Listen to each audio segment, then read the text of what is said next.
Hey ladies and gentlemen, it's me Gina. Thanks for coming back to my kitchen. Today I am making a super easy, fattening, rich, creamy, and delicious Sunday night dinner in the Instant Pot, which, if you know me, is one of my top favorite kitchen gadgets. It's actually useful and not just a wasted piece of space. So let's jump right into the ingredients. I have a pound of boneless, skinless chicken breast that is defrosted, or about 2 chicken breasts. It doesn't have to be exactly a pound. And then for the sauce, we're going to need 4 ounces of cream cheese, 2 tablespoons of butter, and then we are going to be using whole milk today because it makes for a nicer sauce. You could probably use 2% milk, but I wouldn't try to sub it out for almond milk or skim milk because the texture will be incorrect. And then to flavor our sauce, we are going to be using just some garlic powder, some basil, and then I will be using the Norsuisa to flavor 2 cups of water to make like chicken broth because I don't have any on hand. But if you do have chicken stock or chicken broth, you can just use 2 cups of that. And then, of course, everything needs salt and pepper. One of my favorite ingredients in this recipe is these sun-dried tomatoes. You can feel free to use these ones like I have. They are dried and like in a little container, but you can also use the jarred ones that come packed in oil. Just try to drain them off first. And then we are using Cavatappi pasta today, which is one of my favorite types of pasta. It's just a nice shape and it gives nice texture and it's just really aesthetically pleasing, if you will.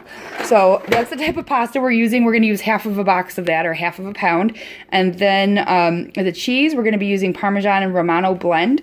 That's what I happen to have, but you could just use straight Parmesan. You could use Asiago or whatever your family likes.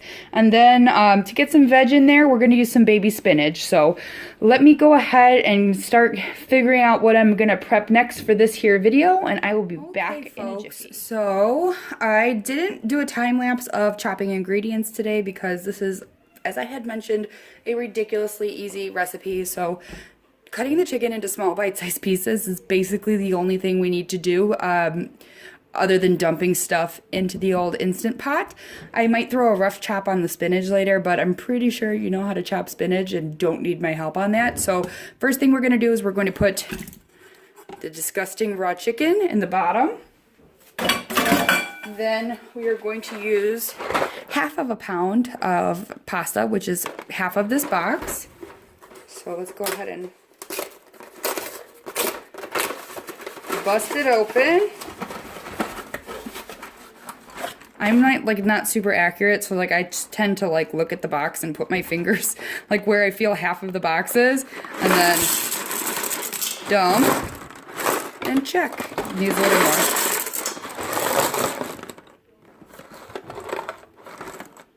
I think that's about half of a box. So I'm gonna kind of stick my hand in there, mix it around, and then now rinse them.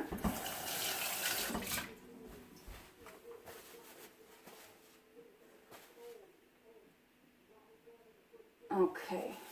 Sorry, that was gross. I don't like to have chicken on my hands. So nice and clean. And then I'm going to add the 2 tablespoons of butter.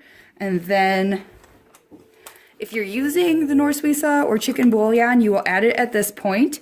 But if you are using your chicken stock or chicken broth, just go ahead and add 2 cups directly to here. But since I am using the water, I'm going to add 2 teaspoons of Norsuisa, because that is how you make a cup of broth, is 1 teaspoon.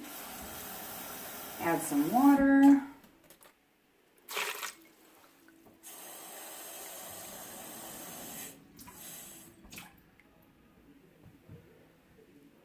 And a little splash for good measure. Okay, so everything's in there, and now we're gonna re-dirty our hands, or you know what, maybe I'll just use this. We're gonna try to squish down everything under the, let's mix it up a little bit because the Norsuisa. We're gonna try to squish down and cover, yeah, it's not working with this, I'm gonna have to use my hand. Try to cover as much of the pasta with the water as possible. Super professional video today. Okay, so that's good. Let me wash my hands again.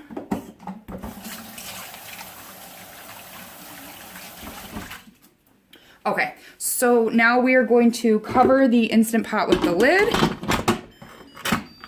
seal the valve, which is turning it to the right always, and then I will take the tripod down and show you. I'm going to do pressure cook manual. So when people say manual pressure cook, you just hit the button that says pressure cook. You don't have to select one of the presets. And then we're going to move it down to 3 minutes and then let it start. So after this is done and when I release the pressure, I'll be the Instant Pot to come to pressure.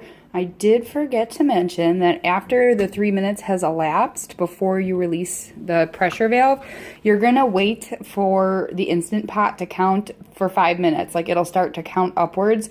So don't release the pressure and allow it to sit in the Instant Pot for 5 minutes. And then I also didn't mention the measurements of the spices and other ingredients. So this is our chopped up baby spinach. This is like 2 or 3 cups. I did say that this is 4 ounces of cream cheese, which is half of a package.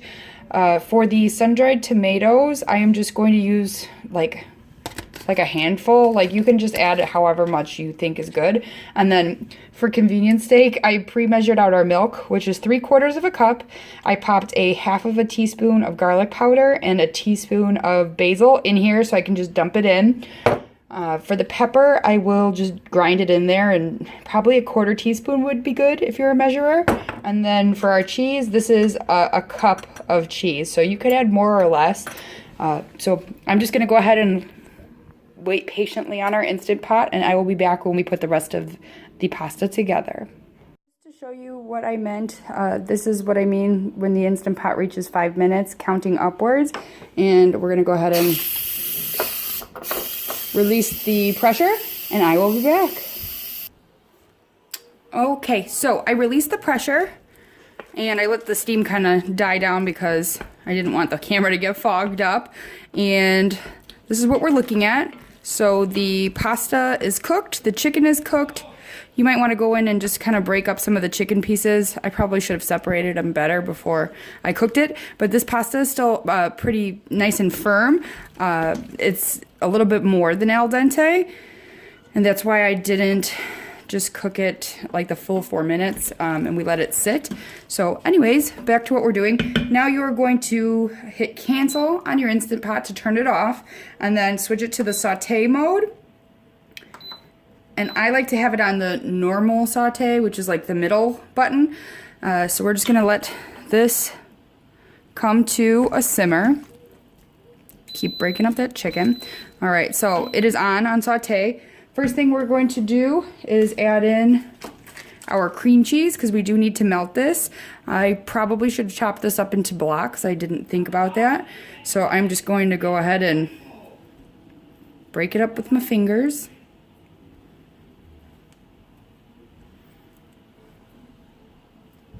I'm adding the cream cheese to melt it first, because if we added the cold liquid, I feel like it'll probably take longer to melt the cheese because the temperature of the overall pot has gone down.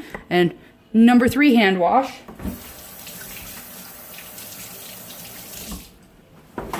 Okay, so one thing that drives me nuts about the Instant Pot is that it rotates when you cook with the lid off, but I've heard, I haven't tried it, I've heard that if you get the extra large binder clip and you clip it here, it works really well. So you can just clip it on there and then it won't rotate.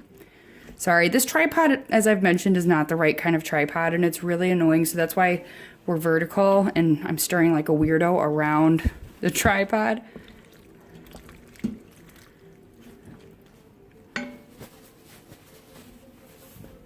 Let it sit for a second. All right, it's starting to melt, so I'm actually just gonna dump in the rest of our stuff. This is our 3/4 of a cup of milk with our spice blend in there. So we'll toss that in. I am going to add my handful of sun-dried tomatoes, so about that much, and separate them.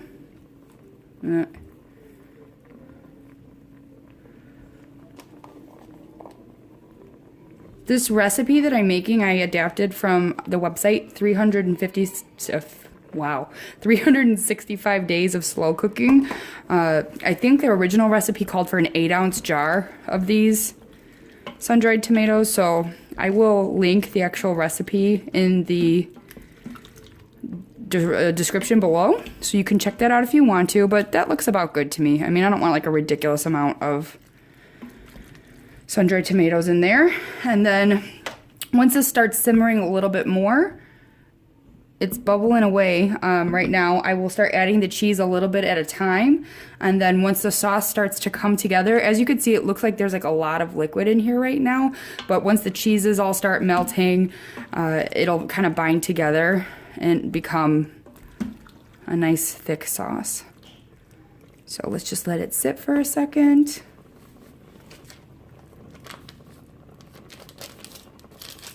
The cleanup on this recipe is also like a cinch. It's so nice. Like, you literally just have your cutting board, one knife, and your Instant Pot. I have like extra bowls because I was trying to be all cooking show-like and like pre-measure out my stuff. But I mean, unless you want to be fancy, go ahead. But I wouldn't recommend you dirty extra dishes. But it's nice and quick cleanup. All right, so as you can see, and hopefully hear, it's bubbling away. Get these chunks of cream cheese in there that haven't melted yet. And I'm not happy with this chunk of chicken here. Okay, so it's starting to thicken up, so I'm going to go ahead and add the cheese. I'll probably do it in 3 additions. You know what, actually, I'm just going to dump it. It's already thickening up, so I'm just going to dump it in now.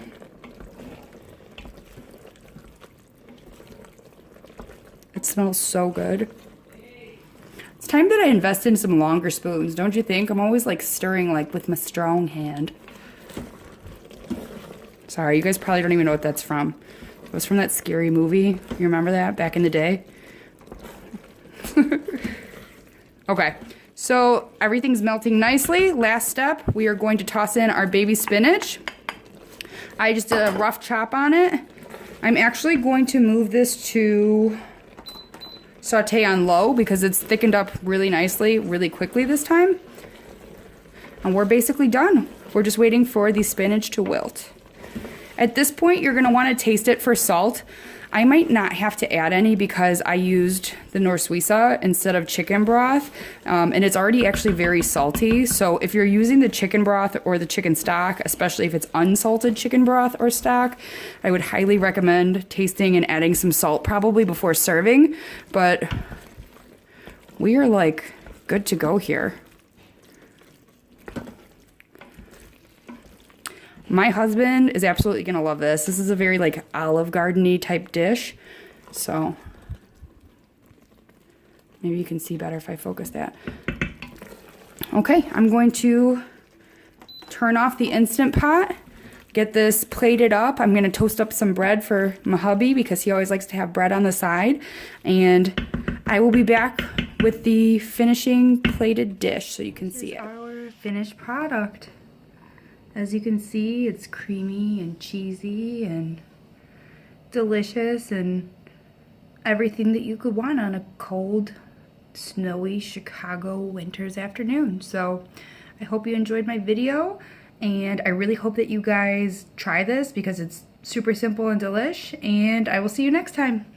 Bye.